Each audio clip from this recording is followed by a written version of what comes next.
Dios siempre nos da la oportunidad de seguir estudiando su palabra. Hemos estado por bastantes semanas estudiando el libro de Esther, hemos sacado muchos principios y hoy día vamos a cerrar la lectura y el estudio de este libro, ¿ya? La temática que estamos tratando. Y recuerden que estuvimos viendo por 2 semanas o 3, no recuerdo exactamente, pero el desafío de proteger a las nuevas generaciones. Y concluíamos o veíamos algo muy importante.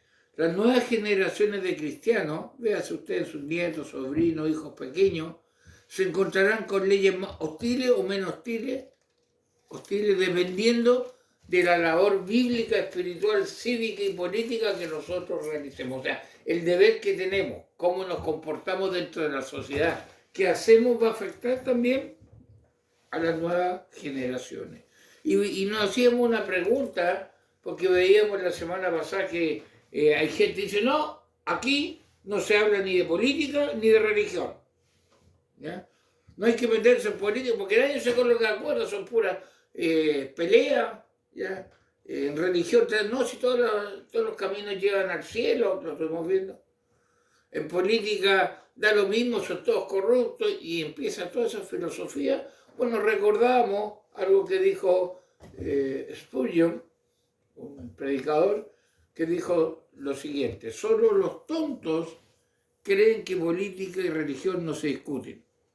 Por eso que los ladrones siguen el poder y falsos profetas predicando.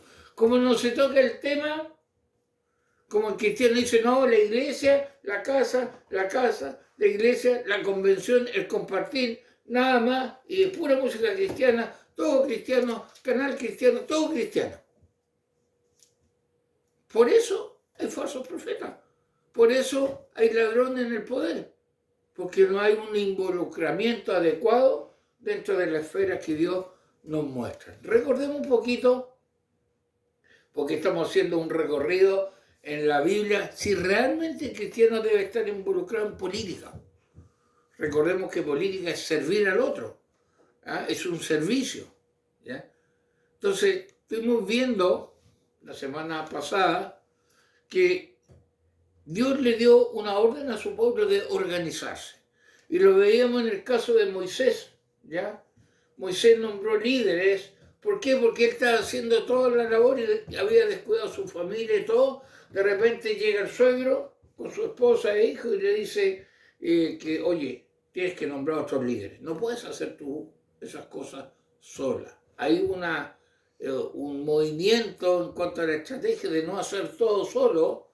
Entonces, como Dios es soberano y sabe que existiría cada vez más maldad, ¿ya? Por eso coloca un líder que iba a gobernar y a lidiar con esa maldad, y eso es vida política. ¿Ya? Eso de servir, de parar el mal, de ordenar, es vida política. Y Moisés lo estaba haciendo. Sigamos mirando cómo vemos esta perspectiva en la Escritura, en la palabra del Señor. ¿Ya? Más tarde, Dios, soberanamente, permitió que ciudadanos de esta nación, llamada en forma especial por él, o sea, Israel,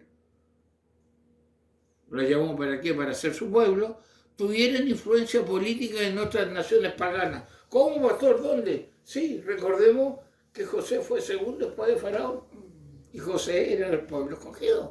Ahí hay una influencia que este pueblo estaba haciendo sobre naciones, ¿ya? Sigamos. En la época en que el ejército vencedor retornó a su país en una conquista, se llevó las mentes más brillantes, Sadrach, Mesach y Abednego. Fueron jóvenes judíos que fueron llevados cautivos por ser brillantes. Ojo con eso, no eran lo peor, eran las mejores mentes que había. Y aquí vemos a Daniel. ¿Ya? Vemos a Daniel. Fíjense qué pasa con Daniel. Aunque tuvo que ser parte de un gobierno tiránico, pagano, asesino, claro, no hablo del actual gobierno, ¿o sí? Bueno, ustedes decían, nunca vendió sus principios ni apoyó la maldad de Daniel. al punto que quisieron asesinarlo. Buscaron dónde encontrarlo, encontrarle algo para poder asesinarlo, pero no pudieron hallar nada pecaminoso en la vida de este hombre brillante, íntegro, fiel hijo de Dios, llamado por Dios para participar. ¿Dónde? En política, dentro del pueblo. ¿Se da cuenta cómo Dios va moviendo todo a todo su pueblo? Aun cuando estuviera dentro de un gobierno tiránico, pagano, asesino, hizo brillar a Daniel. ¿Ya? Tanto Daniel como Sadrach, Mesach y Abednego practicaron su fe, defendieron su fe y fueron influencia para proteger a las nuevas generaciones. O sea, estaban participando en política. ¿No había visto usted esa perspectiva? Sí, es así. Estaban en medio de, no están encerrados en el templo, sino que están en medio de. Sigamos. Después de Artajerjes, un rey pagano, entregó a Edras recursos y permisos para que reconstruyera destruida Jerusalén y el templo de Jehová. ¿Se da cuenta? Edras. Oiga, Edras no están cantando coritos, están haciendo algo político, gestiones de ayuda a otros, cómo se reconstruyó, ¿ya? Cómo Dios usó a su pueblo. Y Edras, obviamente, ¿dónde tenemos que irnos después de Edras? A Nehemías, copero de rey. ¿A dónde? Era un reino pagano, pero que tenía un liderazgo en la nación, ojo, ¿ya? Y fue designado para participar en la construcción de la nación. Soberanamente Nehemías recibió apoyo de un gobierno pagano para cumplir con la misión política que Dios le había designado. Interesante cómo lo hace Dios, hermano. Muy interesante cómo Dios se va moviendo a través de la historia. ¿Ya? Edras, Nehemías. Sigamos mirando. Que también en política presentar oposición a los gobiernos corruptos, antimorales y antibíblicos es hacer política. No solo hacer obra social y todo, sino también denunciar lo malo, denunciar la corrupción, denunciar el error, denunciar la depravación, es también política, presentar oposición, ¿ya? Recordemos el caso de Juan el Bautista. ¿Qué pasó? Se enfrentó a las autoridades, valientemente y directamente. Veamos el pasaje en Marcos, capítulo 6, versículos 17 al 19, dice así: porque el mismo Herodes había enviado y prendido a Juan y le había encadenado en la cárcel por causa de Herodías, mujer de Felipe, su hermano, pues la había tomado por mujer. Porque Juan decía a Herodes: no te es lícito tener la mujer de tu hermano. Pero Herodías le acechaba y deseaba matarle y no podía. Hermano, cuando Juan el Bautista enfrentó a Herodes, no le dijo: querido Herodes, Dios te bendiga, veo una profecía que... No te es lícito tener la mujer de tu hermano. Lo confrontó.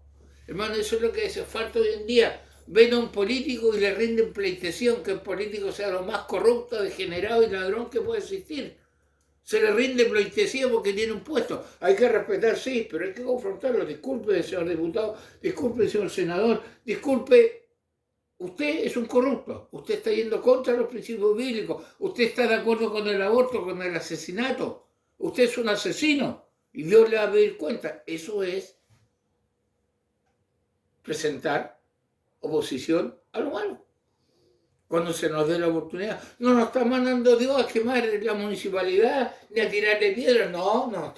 Lo que está mandando es que cuando se nos dé la oportunidad podamos confrontar, o a través de nuestro voto o a través de nuestra opinión. Pero el problema es que nos quedamos callados, hermano. Tiene más opinión el degenerado, tiene más opinión el ladrón, el corrupto. Ese tiene más opinión, voz y voto que uno. Uno también es ciudadano. Entonces Dios nos ayude. Hermano, Juan el Bautista confrontó, y recordemos, le cortaron la cabeza por confrontar el pecado del gobernante. Ahí está nuestro pero. No queremos que nos corten la cabeza, no queremos que el jefe nos despida, no queremos que el pariente se ofenda, no queremos que el vecino se enoje. Y aguantamos el pecado. Eso, hermano, Dios va a pedir cuenta. Hacer política es presentar también oposición a los gobiernos corruptos, antibíblicos, inmorales. Pareciera que estoy hablando del gobierno actual. Juan el Bautista fue un hijo que confrontó en forma valiente el pecado, poniendo en riesgo su vida. ¿Ya? Esto fue participar en los valores divinos que prohíben los pecados a los gobernantes. Condenar el pecado bíblica y en forma legal es un deber de cada uno que dice llamarse cristiano. Hermano, no tenemos que callar. Ahora, por favor, no es que la Biblia nos dice que me tengo que agarrar a puñetes o escupir o apalear o quemarle el auto al otro. No, pero sí confrontarlo. Discúlpame, pero para mí no. Tu conducta es antibíblica. Si no te arrepientes, debes pedir cuenta. Es lo que Dios nos está pidiendo. Hacer la vista gorda ante el pecado no es error político de uno que dice llamarse cristiano. Hermano, encerrarse en la iglesia. Somos un pequeño pueblo muy feliz. Vivir esa utopía, vivir esa fantasía de que el Señor baja, sube, se tira y todo allá, y salirme del mundo, dejo de ser sal y luz, estoy pecando ante Dios. Dios sí quiere que me congregue, sí quiere que me goce con los hermanos, pero también quiere que sea luz donde hay oscuridad, que sea sal donde hay corrupción. Y no lo estoy siendo equivocado. Arranco igual que un conejito o un animalito a mi corral.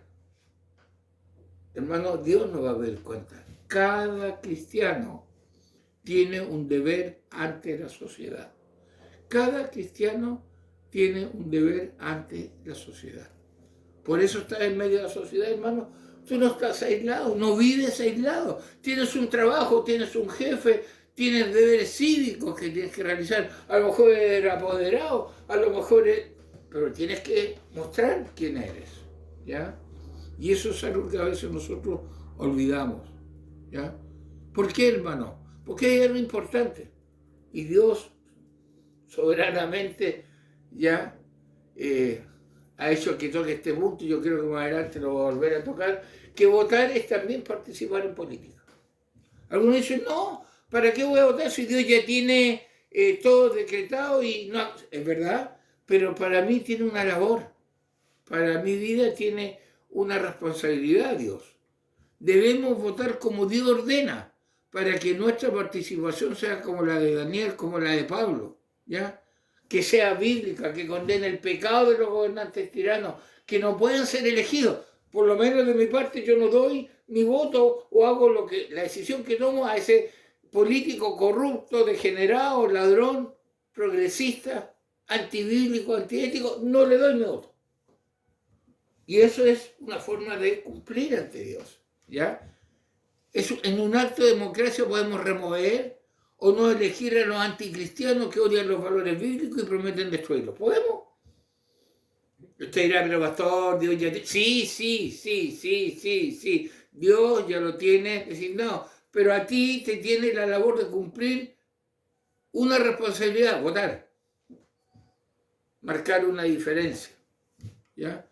El voto nos permite cumplir nuestra obligación de usar una sabia oportunidad para promover, proteger y preservar un buen gobierno, o evitar un gobierno que promete dinero pero también ofrece inmoralidad a la par, porque algunos prometen muchos bonos, mucho dinero. Acuérdense lo que prometieron que está actualmente, que todos prometen mucho y cumplen el 10% o 20%, ya, pero el costo de inmoralidad y todo es muy alto. Entonces, yo tengo una labor. En este caso, mi labor es el voto, ¿ya?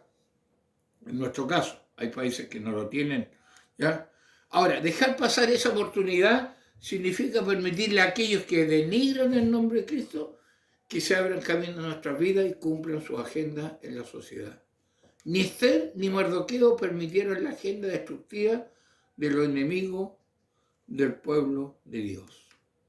Los líderes que elegimos o que por nuestra indiferencia llegan al poder tienen gran influencia y van a destruir nuestras libertades. Grábate bien eso. Tú que no votaste, tú que votaste emocionalmente o interesadamente, vas a tener que sufrir las consecuencias de lo que pueda pasar en el país o en lo que hagas. ¿Ya?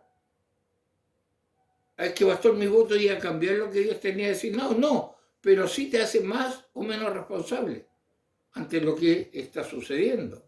¿Ya? Podemos elegir proteger nuestros derechos de adorar y propagar el Evangelio o pueden restringirlo los políticos. Eso tenemos que saberlo nosotros. Por lo tanto, hermano, los cristianos deben ponerse de pie, como lo hicieron Mardoqueo y Esther, y servir en su gobierno, y servir a Dios y defender su fe y su pueblo, e invertir tiempo para defender las próximas generaciones. Pero hagámonos una pregunta. ¿Existe un mandato bíblico de cumplir con nuestros deberes cívicos? ¿Habla Dios, pastoral, muéstreme, esa cosa que se le está ocurriendo, usted se fue a la onda media política, media proselitista? Veamos qué dice Dios. Ahora, la respuesta es vital para conocer y ejercer nuestra labor dentro de la sociedad. Dios te ha llamado a salvación, eres hijo de Dios, pero estás dentro de una sociedad, ¿o no? ¿O eres solo? Estás ahí. Y hay un mandato. ¿Debo yo votar? ¿Debo yo ejercer deberes cívicos? Bueno, vamos a la palabra de Dios y vamos a buscar un versículo muy conocido, ¿ya? Un mandato que Cristo dejó respecto a nuestros deberes cívicos. En Mateo 22, 21. Mateo 22, 21. ¿Cómo será? Búscalo en la Biblia. ¿Qué dice Mateo 22, 21? Es muy conocido, pero es mal interpretado. ¿Ya? Por favor, ¿puedes leerlo fuerte? Le dijeron de César, le dijo, dar pues a César lo que es de César y a Dios lo que es de Dios. Den al César lo que pertenece a César y den a Dios lo que pertenece a Dios. ¿Ya? Conocido, hiper, extra, ultra, mega conocido, pero mal aplicado. ¿Qué está pasando con este versículo? No es una orden para no participar en la vida política de una nación. Al revés, es la orden de participar en esa vida política basado en nuestros principios cristianos. Debo participar, pero basado en nuestros principios cristianos. Dar a César lo que pertenece a César y dar a Dios lo que pertenece a Dios. Pero hermano, tenemos que tener cuidado de no interpretar estos versículos a nuestra manera o a nuestra técnica de interpretación, sino correctamente. Algunos dicen, este es de César, esto es de Dios. Y pareciera que no se mezclan, pareciera. Dada lo que pertenece a César y dar lo que pertenece a Dios. Veamos bien este versículo. ¿Ya? Las obligaciones y compromisos que tenemos con Dios y con la sociedad no coexisten en dos esferas completamente separadas y diferenciadas. Allá la sociedad, allá Dios. Allá estoy yo, allá está la política y la sociedad de mi país. Están totalmente separadas y diferenciadas. No. Esa es una gran equivocación y el gran motivo por qué muchos pueblos de Dios son como ovejitas dentro de un corral que no les permiten. Por eso los políticos son tan astutos que dicen, sí, usted tiene una ley de culto, tenemos hasta nosotros un día, San Canuto, el 31 de octubre, nos dan todo eso, pero dentro de las cuatro paredes. No se me metan a votar, no se me metan a manifestar, no se me metan a opinar, ahí nomás. Porque hacen una separación. Hermano, este versículo nos enseña algo muy interesante. No existe separación entre lo secular y lo sacro. Cuidado con eso. Lo que no es sacro o bíblico o canuto o evangélico no se separa de lo secular. Es decir, mis principios cristianos no están separados de lo secular, sino que la separación entre lo que es pecaminoso y lo que no es pecaminoso. Ahí sí. Pero entre lo sacro y lo secular no hay diferencia. Y algunos creen que soy cristiano entrando a la puerta de la iglesia, hago todo con mi hermano, tengo un WhatsApp, el WhatsApp gloria a Dios, el WhatsApp cayó el poder de lo alto, el WhatsApp de esto, y ese es mi mundo, y lo secular, no, cuidado, no hay separación. Tú, como cristiano, estás dentro de lo secular, y ahí tienes que marcar la diferencia. ¿Cómo? Todo lo que hacemos en la familia, hermano, fíjate bien, todo lo que hacemos en la familia, todo lo que hacemos en el trabajo, en la sociedad o en lo que es del César, debe ser basado en lo que es de Dios. O sea, estoy dando a Dios lo que es de Dios cuando estoy dando a César lo que es de César. Oiga, me enredo. No es fácil. Tú estás en el trabajo y estás trabajando como un cristiano basado en los principios de Dios. Ahí estás dando a César tu trabajo y a Dios su honra. ¿Te das cuenta? ¿Te fijas? No es que un 50% a Dios, un 50% a la sociedad, o un 25%. No. La idea es la siguiente, grábatela. Tenemos que ser 100% cristianos en todas las áreas de nuestra vida. En todas las áreas de nuestra vida. Dar a Dios lo que es de Dios donde estemos. Donde estemos. Trabajo, familia, el colegio, si tengo un cargo político. Donde esté, tengo que dar a Dios lo que es de Dios. Tenemos que ser 100% cristianos en todas las áreas de nuestra vida y, algo muy importante, en todo nuestro involucramiento y cuando vivimos los principios divinos. En todas las áreas de nuestra vida le damos el 100% a Dios. Estoy en el trabajo, mi comportamiento es honrado, todo, estoy dando a Dios lo que es de Dios y a César lo que es de César. Ahí está. No hay una separación. Al revés, están involucradas las dos áreas.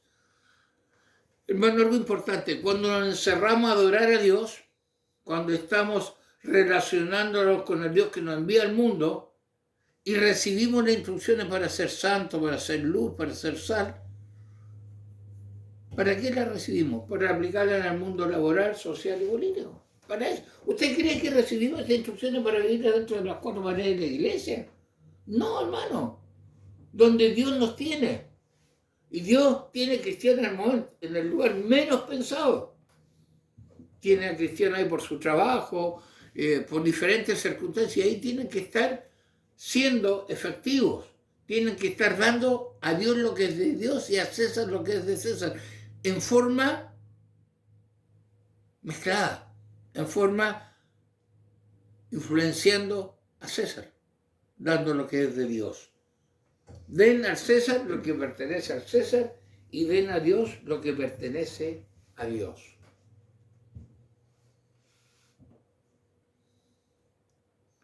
Eso es lo que cuando estamos en la iglesia. A su vez, hermano, cuando nos ponemos nuestro granito de arena para resolver los problemas del entorno, por ejemplo. Ya sea votando, siendo buenos jefes, siendo buenos empleados, cumpliendo nuestras responsabilidades, pagando sueldos justos, trabajando con responsabilidad e integridad, siendo gerentes o asesores del hogar, abogados, jueces o políticos, participamos en la vida política y cívica de la nación, damos a César lo que es de César. ¿Ya? Ahí estamos dando a César lo que es de César. Entonces, cuando vivimos basados en los principios y verdades divinas, damos a Dios lo que es de Dios. Entonces yo estoy en la reunión de curso, ¿ya? Y cuando yo doy mi opinión y soy de las personas que muevo, que vamos a hacer, no sé, una actividad, algo para ayudar porque se accidentó el papá de Juanito, y estoy impulsando eso y coloco, estoy dando a César lo que es de César, pero también a Dios lo que es de Dios, porque estoy usando la misericordia. ¿Me capta la idea? No están separados. No hay una separación ni una dicotomía entre las dos cosas.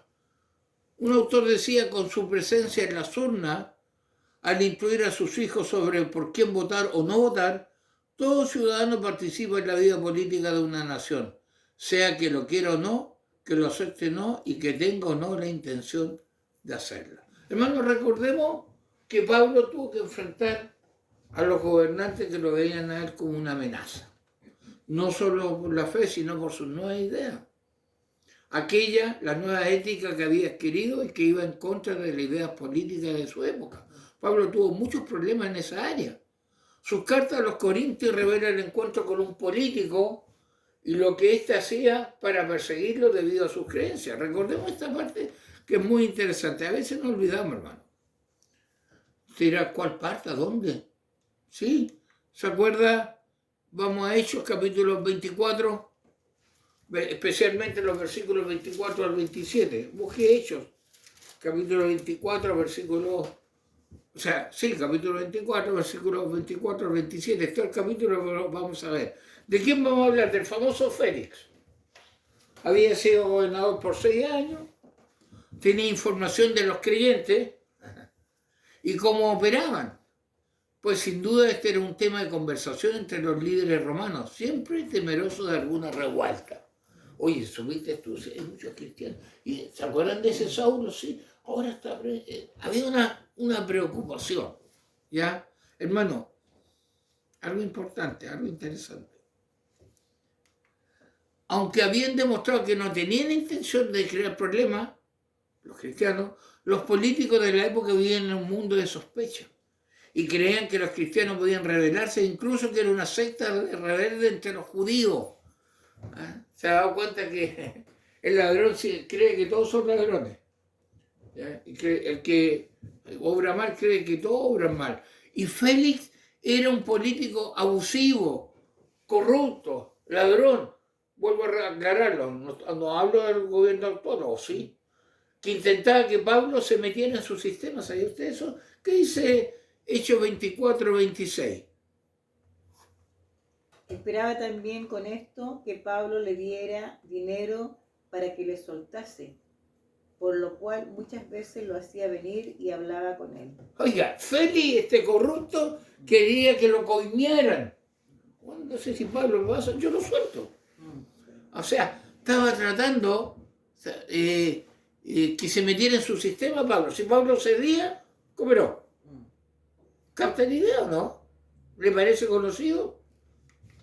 Bueno, Pablo participó en el mundo político oponiéndose, denunciando los pecados de los gobernantes, porque eso también es participación política. Él sabía muy bien que un cristiano nunca debe sujetarse a los tiranos, si estos intentan impedir la vivencia de nuestra moralidad, nuestros derechos o la predicación y vivencia del Evangelio. Hermano, si un político, si un gobierno se opone a lo que Dios pide, no tengo por qué sujetarme. Es a Dios a quien tengo que sujetarme. Cuidado con eso. A César. Entonces, no, hermano. Dios me está diciendo que debo denunciar, que debo confrontar. ¿Ya? Participar de la política, pero con los principios y con visión bíblica. Solo así podré ser sal y luz donde Dios me tenga. Eso es importante, que tenemos que tener en nuestra mente cuando vemos un tema como que estamos desarrollando. Hermano, a esta altura no es necesario ser convencidos que tanto en el Antiguo como en el Nuevo Testamento existen claros ejemplos de participación de cristianos en los gobiernos o como ciudadanos interesados en el bienestar de su pueblo y de las generaciones que le seguirían. El libro de Esther, hermano, que estamos terminando hoy día, no solo ha comprobado que Esther y Mardoqueo usaron bíblicamente su posición de influencia y fueron parte de la política de una nación, sino que Dios ejercía su soberanía al mismo tiempo. Que es interesante, que lo que hemos estado viviendo, no sé si tú te has dado cuenta, el título ya por 37 semanas, la soberanía de Dios y la responsabilidad humana. A pesar que Dios es soberano, yo tengo una responsabilidad que ejecutar, que realizar. Es mi responsabilidad. ¿Ya? En una democracia votar es también participar en política. Y cuando evitamos leyes pecaminosas y defendemos la moral bíblica, estamos defendiendo las generaciones de cristianos que vienen. Debemos votar como Dios ordena, para que nuestra participación política sea como la de Daniel y Pablo, que condenaron el pecado de los gobernantes tiranos. Nosotros tenemos el derecho de condenar con nuestro voto o destituir a quienes actúan contra la ética bíblica. Es un derecho, es un deber. Aunque Dios ya lo tiene estirado, pero yo tengo un deber y debo cumplirlo. Y eso es muy importante no olvidarlo como cristiano. Hermanos, el voto nos entrega el camino para cumplir nuestra obligación de usar una sabia oportunidad para promover, proteger y preservar un buen gobierno.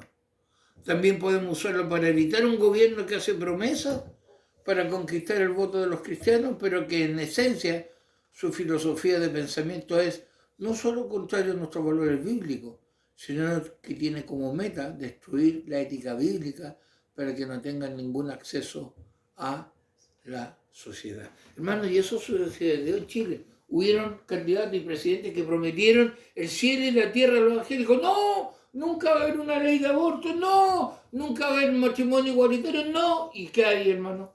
Y los creyentes le aplaudieron, iban con él y votaron por él. ¿Le creyeron? ¿Le creyeron? ¿Cómo se reirán de los evangélicos en Chile? ¿Eh? Mucho, yo creo. La mejor estrategia de Satanás y el mundo es mantener entretenido y muy ocupado al cristiano dentro de las cuatro paredes de su iglesia. No quieren que tú ejerzas tu derecho y marques la diferencia ahí, sí, ahí, en la oscuridad, en la corrupción, no dentro de la iglesia. Por eso, hermanos, para ir terminando, tenemos que escuchar lo siguiente. Los cristianos, debemos conocer la verdad, vivir la verdad y defender la verdad. No mostramos la verdad del Evangelio solo hablando de la salvación que Cristo ofrece, sino que también ejerciendo nuestros deberes ciudadanos con responsabilidad y basados en los principios que Dios exige. No es solo pararse en una esquina y decir, querida alma que escucha, no es solo eso, sino que también con derechos cívicos, marcando la diferencia y siendo una persona que vive los valores bíblicos, estoy cumpliendo lo que Dios me ha ordenado. Han pasado 37 mensajes. Nos adentramos en el libro de Esther desde el 25 de diciembre del año 2022.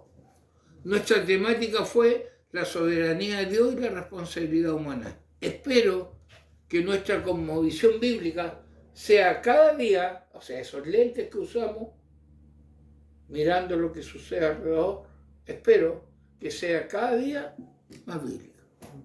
Espero en el Señor. Y si tiene alguna duda, repasa. Los 36 mensajes anteriores están en nuestro canal.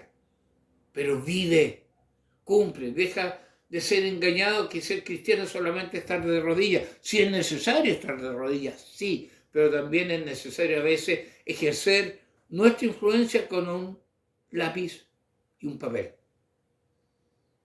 O con una opinión, o condenando lo que es malo. Dios nos ayude a ser la luz que tenemos que ser, a ser la sal que tenemos que ser y lograr poder ver que Dios es soberano, pero tenemos una responsabilidad que aprendimos a través del libro de Esther. Oramos, Padre, gracias porque tú nos has enseñado tanto. Ayúdanos a vivir, Señor, especialmente en nuestra amada nación y ayúdanos a ser luz y ser sal. Te lo pedimos en el nombre de Jesús. Amén.